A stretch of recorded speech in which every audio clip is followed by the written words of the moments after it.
అందరూ వెళ్ళిస్తారు గట్టి. అందరూ వెళ్ళిపోయారు గట్టి. మేమే చాలా గట్టిగా వచ్చాను చెప్పాలంటే.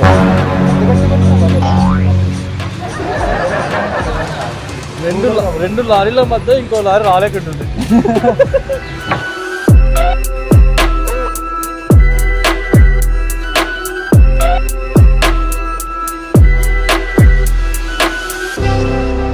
So S1000 RR Hayabusa Africa Twin కాదు, ఇది ఏదో నాకు కూడా తెలియదు. హార్లీ డేవిడ్సన్, ఇది Africa Twin. GT 650 and 1250 GS. బండ్లు బయటికి తెచ్చినప్పుడు తాళాలు బయటికి తీయండి. ఇలాంటి బండ్లకి ఇంకా మెయిన్గా తీయాలి. నేనే మర్చిపోయా. ఏది జరిగినా మనం మంచిగా అనుకొని అలా వెళ్ళిపోవాలి. ఈ మైక్ ఒకటి ఎక్కడ పెట్టాలి అర్థం కాక ఇలా పట్టుకుంటున్నాం. సో ఒకసారి S1000 ఎగ్జాస్ట్ నోట్ వినిపిద్దాం మీకు. స్టార్ట్ చేయండి అన్న. మా సబ్స్క్రైబర్స్కి S1000 నోట్ వినిపిద్దాం అలా ఉంటుంది.